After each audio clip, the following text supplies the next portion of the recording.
হঠাৎ করে সৈরাচারী হাসিনা আমার স্বামীরারে গুলি করে মেরে ফেললো। আমার বাচ্চাটা দেখতে পারলো না, কত ওর আশা ছিল।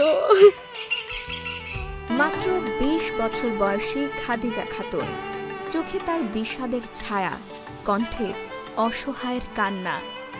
একটানা কথা বলতে বলতে থেমে যাচ্ছেন, ভেঙে পড়ছেন। চোখের পানি মুছতে মুছতে এভাবেই কান্না জড়িত কণ্ঠে কথাগুলো বলছিলেন কোটা সংস্কার আন্দোলনে পুলিশের গুলিতে নিহত শহীদ নূর আলমের স্ত্রী খাদিজা খাতুন। আমার স্বামী কাজত যাইতো, কিন্তু আমার কাছে কোনো ফোন ছিল না। আমার শ্বশুরের ফোনে ফোন দিত, আমিও ফোন দিতাম আমার শ্বশুরের ফোন দিয়ে ওর সাথে কথা বলতাম যে কোথায় আছে না আছে। কিন্তু ও ওর জীবনের চাইয়ে আমাকে অনেক ভালোবাসছিল। আমার বাচ্চা এখন যদি আব্বু আব্বু করি ডাকে, আমার কলিজা ফেটে কান্না বেড়ায় যে আমি কিছুই বলতে পারি না। বাচ্চার মুখের ভিত্তিতেই আমার একটা গরিব দিন চাই আমার 1 বছরের সমান। একটা গরিব দিন আমি কেমনে কাটাই একমাত্র আল্লাহ জানে।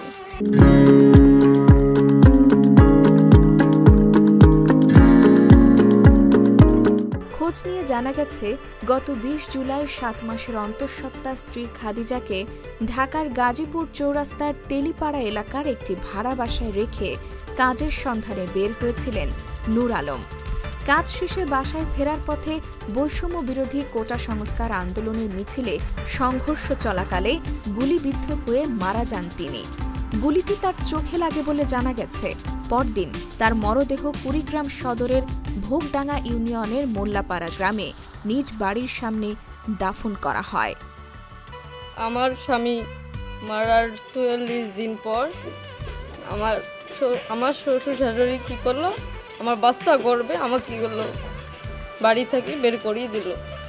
আমার বাবা আমাকে তারপরে দিন নিয়ে আসলো, বের করে 2 মাস পর আমার বাচ্চার জন্ম হয়ে গেল। কিন্তু বাচ্চার খোঁজ খবর কিছুই নেয় না ওরা। বছরকার একটা দিন গেল, কুরবানির ঈদ গেল, খোঁজ খবর কিছু নিল না বাচ্চার। আমার নানাই আমার বাচ্চা নিত, কিন্তু বাচ্চারও নিল না।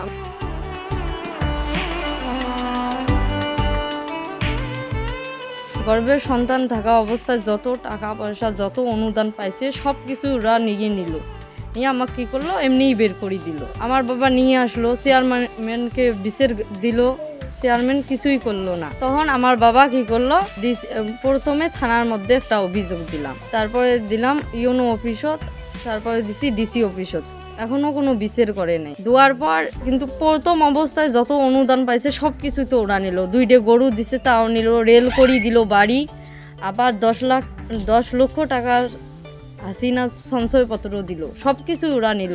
আবার ডিসি অফিস থেকে আমাকে 50,000 টাকা দিছে, তাও ওরা নিয়ে নিল।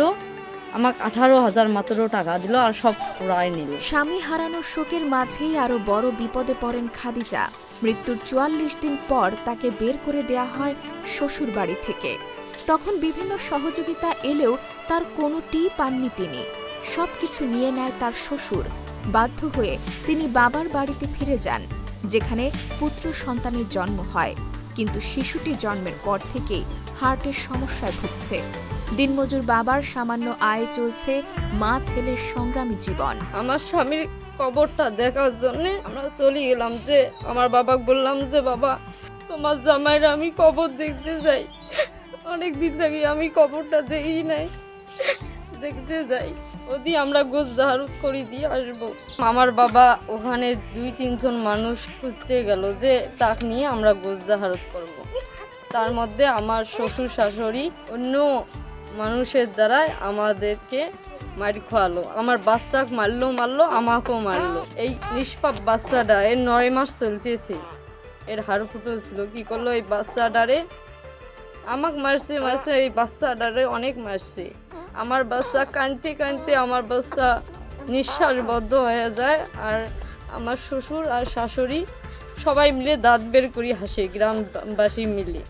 আমার স্বামী প্রায় 1 বছরের কাছাকাছি হবে, এই জুলাই মাস আসলে 1 বছর, কিন্তু এখনো পর্যন্ত আমরা কোনো বিচার পাই নাই। আর আমি সরকারের কাছে দাবি জানাই যে আমার বাচ্চা যখন আমি মানুষের মতো মানুষ করতে পারি, এর জন্য সরকারিভাবে অনুদান দিলে আমার তখন বাচ্চার নামেই দেয় ওরা। কারণ যে আমার বাচ্চার খোঁজ খবর নেয় না আমার শ্বশুর শাশুড়ি, একটু মানুষ করতে গেলে টাকার প্রয়োজন।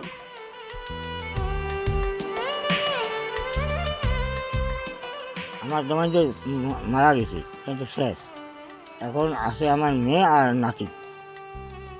এখন আমার নাতি আমার মেয়ে, এই দায়িত্ব যদি সরকার নেয়, এটা তো বাঁচার তো উপদেশ করা লাগবে, আমার তো বাঁচা লাগবে, আমার তো ভবিষ্যৎ করা লাগবে। এখন যদি এটা সরকার নেয় তো নেবে, আর যদি না নেয় তা তো আমার কিছু করার নাই।